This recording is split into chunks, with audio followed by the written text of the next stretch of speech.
তুমি যদি বলো ওর হাতে ছিল না তাহলে এর কাছ থেকে দোষটা অটোমেটিক আরেকজনের কাছে যাবে। মোটরসাইকেলের সাইলেন্সারের অতিরিক্ত শব্দ হওয়া নিয়ে কথা কাটাকাটি। এর জেরে চট্টগ্রামের পতেঙ্গায় যুবককে ছুরিকাঘাতের ঘটনায় পুলিশের হাতে গ্রেফতার হয়েছেন 7 জন। ঘটনার মূল কারণ জানতে সোমবার সকালে পুলিশের চট্টগ্রাম বন্দর জোনের উপকমিশনারের কার্যালয়ে নেওয়া হয় তাদের। তখন নিজেদের নির্দোষ দাবি করে দোষারোপ করেন একে অপরকে। ঘটনার দিন রাতে কয়েকজন মদ্যপ অবস্থায় ছিল বলেও জানায় পুলিশ। ওরা 15 জন একসাথে চেয়ারে বসে গোল করে রিং করতেছে, তখন 4 জন আমরা ওই সাইডে, তখন দেখতেছি হুলস্থুল মারামারি চলতেছে। ছুরি কোথায় পাইছে তারা? ওদের কাছে ছিল, ওরা স্বীকার করছে এরকমই ওদের কাছে ছিল, এগুলো চিন্তাকারী। পুলিশ জানিয়েছে ঘটনার তদন্তে নেমে পতেঙ্গা এলাকা থেকে প্রথমে আটক করা হয় 5 জনকে। তাদের দেয়া তথ্য অনুযায়ী মামলার প্রধান 2 আসামি জাহিদ ও মোবারককে গ্রেফতার করা হয় কোতোয়ালি এলাকা থেকে।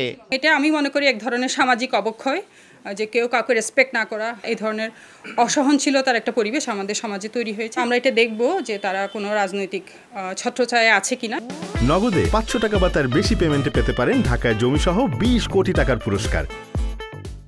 এ ঘটনায় পতেঙ্গা থানায় মামলা করেছেন নিহত মনিরুজ্জামান রাফির মা। দোষীদের দৃষ্টান্তমূলক শাস্তির দাবি জানিয়েছেন স্বজনরা। আমার ছেলেকে মারলো নিয়ে, ছেলে তো কোনো দোষ করে নাই, আমার ছেলে শান্তশিষ্ট ছেলে। মূল্যবোধের অভাবের কারণে এই অবস্থা হচ্ছে দেশের। অবশ্যই বিচার চাই, প্রচুর শাস্তি হওয়ার জন্য যারা এই কাজটা করছে। গত রোববার ভোর 4:30টায় কোরবানির পশুর হাটে গরু দেখা শেষে বন্দুকে নিয়ে পতেঙ্গায় ঘুরতে গিয়েছিলেন একটি পোশাক কারখানার কর্মী মনিরুজ্জামান রাফি। পথে তাদের মোটরসাইকেলের সাইলেন্সারের শব্দ অতিরিক্ত দাবি করে থামতে বলেন স্থানীয় কয়েকজন। এরপর শুরু হয় কথা কাটাকাটি। এক পর্যায়ে রাফি ও তার বন্ধু রাফসানকে মারধরের পর করা হয় উপর্যুপরি ছুরিকাঘাত। হাসপাতালে নিলে রাফিকে মৃত ঘোষণা করেন চিকিৎসক।